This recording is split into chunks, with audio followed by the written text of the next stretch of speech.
Boa noite, pessoal, amigos do canal do YouTube, para mais um vídeo de mensagens cristãs. Hoje é um vídeo diferente de mensagens cristãs, né? Foco em teologia, na pregação do Evangelho e em mensagem. O meu tema aqui da mensagem é 2 Reis, no capítulo 7, eu vou estar dando esta introdutória no versículo 4. Capítulo 7, no versículo 4, que diz assim: se dissermos, entremos na cidade, há fome na cidade, e morreremos aí, e se ficarmos aqui também morreremos, mas vamos nós, pois, agora, e demos conosco no arraial dos Ciro. Se nos deixarem viver, viveremos, se nos matarem, então somente morreremos. Então, pessoal, voltando aqui no tema, 2 Reis, capítulo 6, o texto base é que Samaria é cercada. 2 Reis, capítulo 6, versículo 24, diz assim: sucedeu depois disto que Ben-Hadad, rei da Síria, juntou todo o seu exército e subiu e cercou a Samaria. E houve grande fome em Samaria, porque eis que a cercaram, até que se vendeu uma cabeça de um jumento por 80 peças de prata, e a quarta parte de um cabo de esterco de pombas por 5 peças de prata. E sucedeu que, passando o rei pelo muro, uma mulher lhe bradou, dizendo: acode-me, ó rei, meu senhor. E ele lhe disse: se o senhor te não acode, de onde te acudirei eu? Da eira ou do lagar? Disse-lhe mais o rei: que tens? E disse ela: esta mulher me disse: dá cá o teu filho, para que hoje o comamos e amanhã comeremos o meu filho. Cozemos, pois, o meu filho e o comemos. Mas dizendo-lhe eu ao outro dia: dá cá o teu filho, para que o comamos, escondeu o seu filho.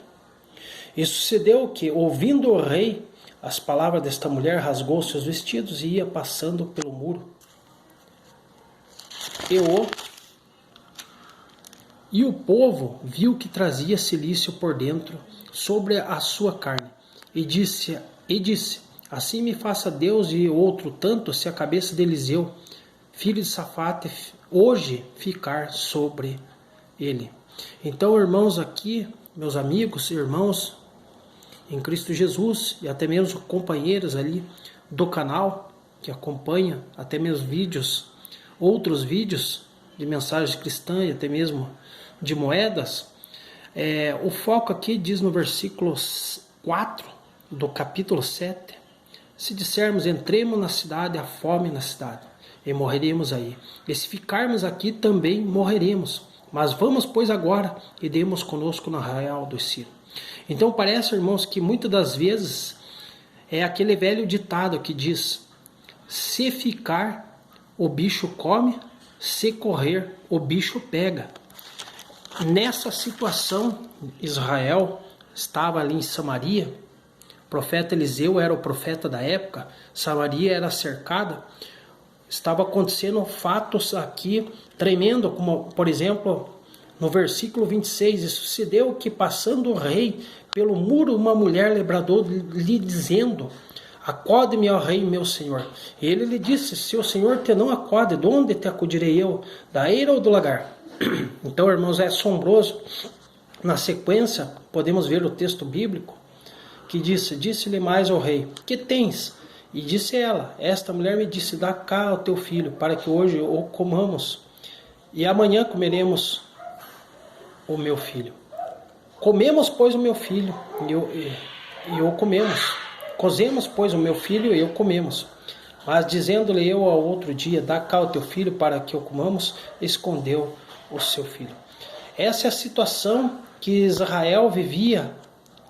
Samaria era cercada pelos Ciro e estava em situação de desvantagem, até mesmo muita fome predominou na cidade de Samaria, porque Israel, o profeta da época, era Eliseu. Israel muitas das vezes se encontrava fora dos caminhos do Senhor, fora da vontade de Deus. Como vemos hoje no mundo, esta pandemia, coronavírus, né? Muitos dizem o culpado ser o diabo, o culpado ser Satanás, mas se esquecem também que o homem também tem culpa. O homem é culpado pelos seus pecados, e os pecados que o homem tem plantado na humanidade, ele já de antemão, como vemos hoje, já tem colhido a consequência do seu pecado. Vemos pelo mundo inteiro mortes, homicídios, adultério, prostituição, todo tipo de coisa que leva o homem à morte, porque a Bíblia fala, o salário do pecado é a morte. Nesse tempo Israel estava como que morto, né? Dá cá o teu filho para que hoje eu comamos e amanhã comeremos o meu filho. Cozemos, pois, o meu filho e eu comemos. Mas dizendo-lhe eu ao outro dia, dá cá o teu filho para que o comamos, escondeu o seu filho. É incrível, né? Muitos cristãos até mesmo acusam Satanás, que é o culpado de tanta coisa no mundo, o coronavírus, enfim, né? Mas se esquece que Deus é dono de todas as coisas, né? Se esquece que Deus também tem o controle sobre toda a situação. Se esquece que a Bíblia diz que nenhuma folha de uma árvore cai se não for a vontade de Deus, ou seja, se não for a permissão de Deus. E assim nós esquecemos da Bíblia, que nenhuma folha da árvore cai se não for a permissão de Deus. Então, a pandemia também do coronavírus, ela vem a ser uma permissão de Deus. Seja ela, por exemplo, muitos dizendo que um vazamento de um vírus surgiu de laboratórios, né? Vazamento de um vírus, outro obras do acaso, outro obras do destino, cada um dando a sua desculpa. Porém, nada acontece no mundo se não for a permissão de Deus. Neste tempo, então, no versículo 32, aqui do capítulo 6 de 2 Reis, fala assim: estava então Eliseu assentado em sua casa, e também os anciãos estavam assentados com ele. E enviou o rei um homem de diante de si, mas antes que o mensageiro viesse a ele, disse ele aos anciãos: vistes como o filho do homicida mandou tirar minha cabeça? Olhai, quando vier o mensageiro, fechai-lhe a porta, e empurrai-o para fora com a porta. Porventura não vem o ruído dos pés de seu senhor após ele? E estando ele ainda falando com eles, eis que o mensageiro descia a ele e disse: eis que este mal vem do Senhor. Que mais, pois, esperaria do Senhor? Então, muitas das vezes, irmãos, parece que o mal, como diz aqui no texto bíblico sagrado, parece que este mal não é obra do destino. Tem uma força por detrás controlando as circunstâncias. Veja aqui o texto sagrado, no versículo 33. Eis que este mal vem do Senhor. Que mais, pois, esperaria do Senhor?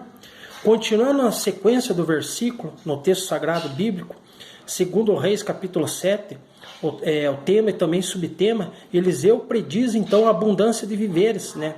Parece que este mundo não tem saída, não tem solução. Mas vejamos a palavra do Senhor quando Eliseu diz então. Então disse Eliseu: ouvi a palavra do Senhor, assim diz o Senhor, amanhã quase a este tempo, uma medida de farinha haverá por um ciclo, e 2 medidas de cevada por um ciclo à porta de Samaria. Porém um capitão em cuja mão o rei se encostava, respondeu o homem de Deus e disse: eis que ainda que o Senhor fizesse janelas no céu, poder-se-ia fazer isso? E ele disse: eis que o verás com os teus olhos, porém daí não comerás. E 4 homens leprosos estavam à entrada da porta, os quais disseram uns aos outros: para que estaremos nós aqui até morrermos? Então diz a palavra do Senhor: se dissermos, entremos na cidade, há fome na cidade, e morreremos aí. E se ficarmos aqui, também morreremos. Vamos nós, pois, agora, e demos conosco no arraial dos Sírios. Se nos deixarem viver, viveremos. E se nos matarem, então somente morreremos. Então prevalece até mesmo aquele ditado popular: se ficar, o bicho pega, se correr, né, o bicho come. Ou o inverso: se ficar, o bicho come, né, e se correr, o bicho pega. Assim estava Israel, né, naquela situação. Esses leprosos, inclusive, estavam vivendo essa situação, de maneira que eles chegaram a dizer: e se nos matar, então somente morreremos. E levantaram-se ao crepúsculo para ir ao arraial dos Círios, e chegaram à entrada do arraial dos Círios, e eis que não havia ali ninguém, porque o Senhor fizera ouvir no arraial dos Círios ruído de carros e ruídos de cavalos, como o ruído de um grande exército. De maneira que disseram uns aos outros: eis que o rei de Israel alugou contra nós os reis dos heteus e os reis dos egípcios, para virem contra nós. Pelo que se levantaram e fugiram no crepúsculo e deixaram as suas tendas e os seus cavalos e os seus jumentos e o arraial como estava. E fugiram para salvarem a sua vida. Chegando, pois, esses leprosos à entrada do arraial, entraram numa tenda e comeram e beberam, e tomaram dali prata e ouro e vestidos, e foram. E os esconderam, então voltaram e entraram em outra tenda. E dali também tomaram alguma coisa e a esconderam. Você veja bem, os leprosos numa situação difícil, prestes até mesmo morrer, né? Mas estavam ainda gananciosos para dali tomarem prata, ouro, vestidos, né? Porque não dizer até mesmo pedras preciosas, pulando de tenda em tenda, né? Para tomarem dali alguma coisa. Assim está o mundo hoje, leproso. Como estavam esses leprosos. Leproso, o mundo está hoje leproso. As pessoas, muitos do mundo estão como esses leprosos.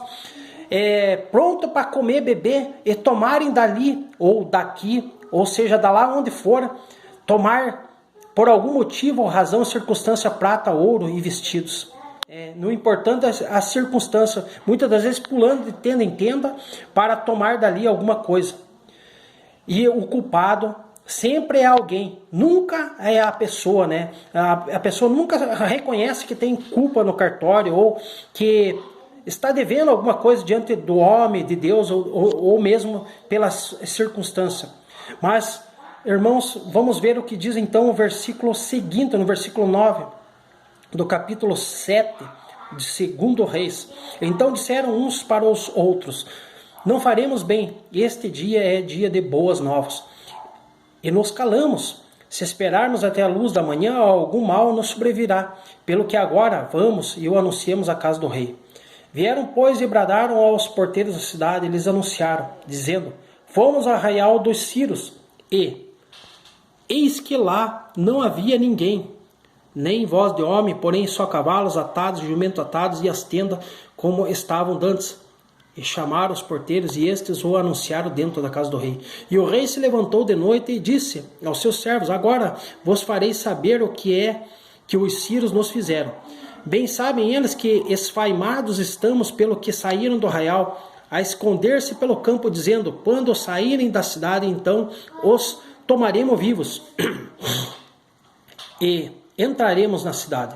Então um dos seus servos respondeu e disse: tome-se, pois, cinco dos cavalos do resto que ficou aqui dentro, eis que são como toda a multidão dos israelitas que ficaram aqui de resto.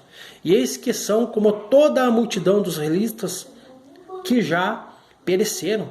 E enviemo-los e vejamos. No versículo 14, então, continua o texto. Tomaram, pois, 2 cavalos de carro, e o rei os enviou após o exército dos sírios, dizendo: ide e vede. E foram após eles até o Jordão, e eis que todo o caminho estava cheio de vestidos e de aviamentos, que os sírios, apressando-se, lançaram fora, e voltaram os mensageiros e anunciaram ao rei. Então saiu o povo e saqueou o arraial dos sírios, e havia uma medida de farinha por um ciclo, e 2 medidas de cevada por um ciclo, conforme a palavra do Senhor. Então veja bem, irmãos, o cumprimento da palavra do Senhor pela boca do profeta Eliseu. Parece que estava tudo perdido, mas depois que houve aquele ruído de carros, de cavalos, como o ruído de um grande exército no arraial dos sírios, os sírios inesperadamente fugiram do arraial, né? Como que pela mão de Deus, né, aconteceu este milagre. E como sabemos, milagre não se explica. Cumpriu-se a palavra do Senhor por intermédio do profeta Eliseu, e 2 medidas de cevada por um ciclo, conforme a palavra do Senhor. Então, e havia uma medida ainda de farinha por um ciclo. E puseram o rei à porta o capitão, em cuja mão se encostava, e o povo atropelou na porta, e ele morreu, como falara o homem de Deus, o que falou quando o rei descera a ele. Então, coisa séria, irmãos, porque assim sucedeu como o homem de Deus falara ao rei, dizendo: amanhã, quase esse tempo, haverá 2 medidas de cevada por 1 siclo, e 1 medida de farinha por 1 siclo, à porta de Samaria. E aquele capitão respondeu ao homem de Deus e disse: eis que ainda que o Senhor fizesse janelas no céu, poder-se-ia isso fazer conforme essa palavra? E ele disse: eis que o verás com os teus olhos, porém daí não comerás. Assim lhe sucedeu, porque o povo atropelou a porta e ele morreu. Então, muitas das vezes é assim na igreja, né? As pessoas duvidam da palavra de Deus, duvidam dos homens de Deus, da palavra de Deus, da Bíblia Sagrada, duvidam do poder do Evangelho, da palavra de Deus, mas como o profeta de Deus, Eliseu, profetizou, assim sucedeu. E aquele homem, aquele capitão que se encostava à mão do rei, que duvidou, até mesmo questionou a palavra do Senhor por intermédio do profeta Eliseu, morreu atropelado à porta. E diz aqui a palavra: e aquele capitão respondeu ao homem de Deus e disse: eis que ainda que o Senhor fizesse janelas no céu, poder-se-ia isso fazer conforme essa palavra? Muitos estão assim, duvidando da palavra de Deus, duvidando do poder de Deus e até mesmo dos homens levantados por Deus. E ele disse: eis que o verás com os teus olhos, porém daí não comerás. E isso envolve, muitas das vezes engloba toda a liderança cristã, porque muitos líderes já duvidam, não creem mais no poder de Deus. E assim lhe sucedeu, porque o povo atropelou a porta e ele morreu. Então esta pandemia, meus irmãos, é uma permissão de Deus, né? Muitos acusam o diabo, outros o homem, outros o vazamento de um vírus, cada um dando as suas prerrogativas, mas se esquecem que o controle total de todas as coisas está nas mãos de Deus. A Bíblia diz que nenhuma folha da árvore ou de uma árvore cai se não for a permissão de Deus. Então, todas as coisas estão sob o controle de Deus. Até mesmo Satanás, o inimigo de nossas almas, deve de prestar obediência a Deus. Deve de ter até mesmo permissão de Deus para agir em determinada circunstância, como foi no caso de Jó. Para que Satanás pudesse agir na vida de Jó, ele precisou de autorização e permissão de Deus para poder agir. Então é um tempo de reflexão de nós cristãos voltarmos para a Bíblia, para a palavra de Deus, poder de Deus, para o Evangelho, para buscarmos a Deus na palavra de Deus resposta, não somente para nós, mas para o mundo, porque todas as coisas estão reveladas na Bíblia Sagrada, que é a palavra de Deus. Amém? Você que gostou, né, curta aí no canal, dê o seu sinal de positivo, toque o sininho e se inscreva no canal para receber mais mensagens como essa. Obrigado, boa noite e a paz de Deus com todos. Amém.